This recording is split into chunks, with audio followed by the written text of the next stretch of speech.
Greetings, WPC Church family and friends. Here is our sermon recap for November 30th, 2025. This happens to be the first Sunday of Advent. In preparation for this message, I encourage you to take a listen to this song, Hey Moon, from Sidewalk Prophets. You can find it by scanning the QR code here, or I'll put a link in the description below. Our scripture passage for the week comes from Matthew chapter 12, verses 14 to 21. But the Pharisees went out and conspired against him, how to destroy him.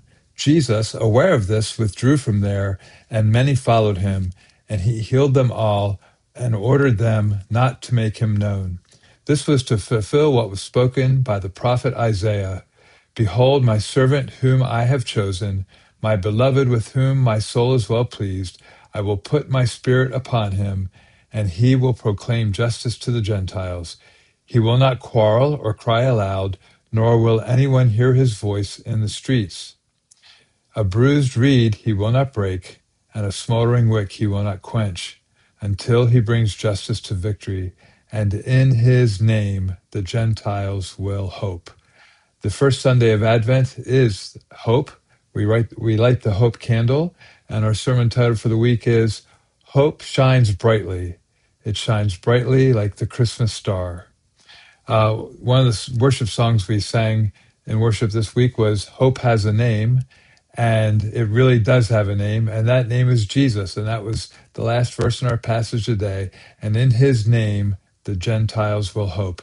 Our hope is in Jesus Christ. In fact, the scripture tells us there is no other name in heaven or on earth by which a person may be saved. Jesus is his name, and he is our hope. So hope really does have a name, and hope can't be contained. When that hope is in you, it is just alive and shining brightly, and it just overflows from your soul. You can't keep it in.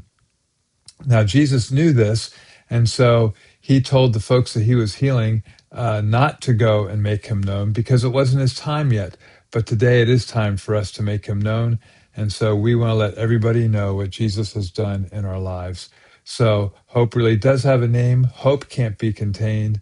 And then we want to take a minute and talk about the difference between the moon and a star. What is the difference when we compare moon versus star? So you might want to go back and listen to that song by Sidewalk Prophets. I got to tell you, it puts a smile on my face every Christmas when I get to hear it. But I want you to consider over in Matthew 2, and the second verse tells us about the Magi, the wise men from the east coming. It says, as they go before Herod, where is he who is born King of the Jews? For we saw his star when it rose and have come to worship him. And after they confer and try and explain it, then down in verse 8 it says, and he, meaning Herod, sent them to Bethlehem, saying, go and search diligently for the child, and when you have found him, bring me word that I too may come and worship him. Now, of course, he really didn't want to worship them. After listening to the king, they went on their way, and behold, the star that they had seen when it rose went before them until it came to rest over the place where the child was. When they saw the star, they rejoiced exceedingly with great joy. Now let's think about this Christmas star for just a moment, because people try and explain it like naturally. Like I had actually one pastor say, well, if you take the star charts and run them backwards in time, around that time, 3 stars would have lined up and it would have looked like one big star. And brothers and sisters, this had to be a miraculous star because they saw it arise and then it came to rest over the place. It led them to the place where the child was. So let's just settle the fact that it was a miraculous star and it led them. Now, I want you to think about these kings. Well, they were wise men, not kings. We sing We Three Kings, but these 3 magi from the east as they came.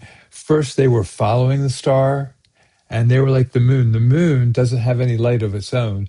The moon reflects the light that comes from the sun, and they were reflecting the light. When they went to Herod, they were reflecting the light that they saw from the star. But now that they've experienced Jesus and they got to be with him, now that light is within them and they are shining brightly.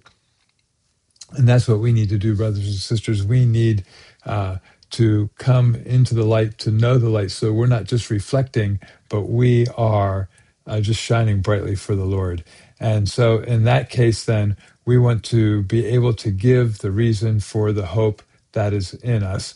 And we find that over in First Peter in chapter 3, verse 15. It says, "But in your hearts honor Christ the Lord as holy, always being prepared to make a defense to anyone who asks you for the reason of the hope that is in you, yet do it with gentleness and respect."